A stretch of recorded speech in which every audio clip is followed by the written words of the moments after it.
So, hi everyone. Welcome to the second section of my Dataguard 12CR2 series.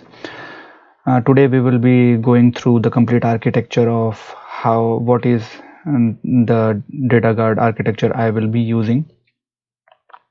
Okay, and how we are installing it. Okay, so let's move on. Now, so this is the complete architecture because I'm using ASM as my disks, okay, to set up the database. So the database instance will be this box, okay. The ASM instance will be this, and there are three disk groups, okay. As you can see, the database instance SID will be primary, okay. The version I'm using is 12.2. Home will be /oracle base product 12.2/db, which is connected to the ASM instance, which is plus ASM. This is not a rack environment, okay. So this is standalone, okay, environment. Version will be 12.2. Home is /grid base product 12.2.0/grid, okay. And as you all must be knowing that we will be needing to install the grid software first, then database software, and then finally the database. During the grid installation, okay, the metadata will be installed in ext disk group. After that, we will be installing the database software which will be installing in this particular database home. And then finally we will be using the dbca utility, and then we will be using the plus data and plus fra to install the database in plus data and selecting fra as a flash recovery area. My host will be primary.local domain, and os I will be using as linux 7 x86 64-bit architecture. Secondary standby database will be same. The name will be sid will be a standby.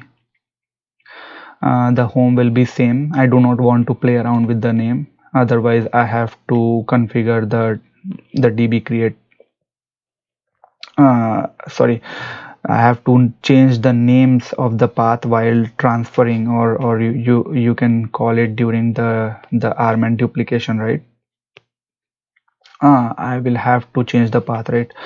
So sorry, to configure properly, so that while setting up the arm and duplication, while transferring the files to the standby location, it needs to know, right, what new path you have given in your standby, kind of, right? So we will understand what I'm trying to say, because eventually arm and duplication, what it does is it copies the files to the location, right, to the standby location. We connect to the primary and then run the arm and duplicate command, and then eventually everything gets transferred to the standby location, right?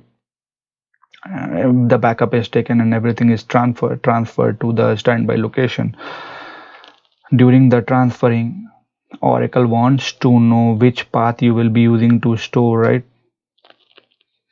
your data files and all those things. So you need to make sure that you have the parameter set up properly in the parameter file, so that while transferring the file, the file should be properly created in specific location, otherwise it will not be able to find the path, okay. So we made sure that we are using the Oracle managed file, OMF based file, so that we do not have to play around with the data file locations, okay. So everything will come up. If you guys, I know you guys might be confused of whatever I said just now, but you will be understanding how to run the arm and duplicate command, how everything works, and how to set up standby database. So we will be seeing that. So let's go through this picture. The SID will be standby, home will be same, okay. We are making sure the name will be same, and then the disk groups are same. All the disk group will have specific space provided, okay. That's how I partition it. I will show you how to create ASM disks, okay. And host name is standby.local domain, just to make sure that it's easily recognizable, right, which host we are dealing with, okay. So thank you very much for watching.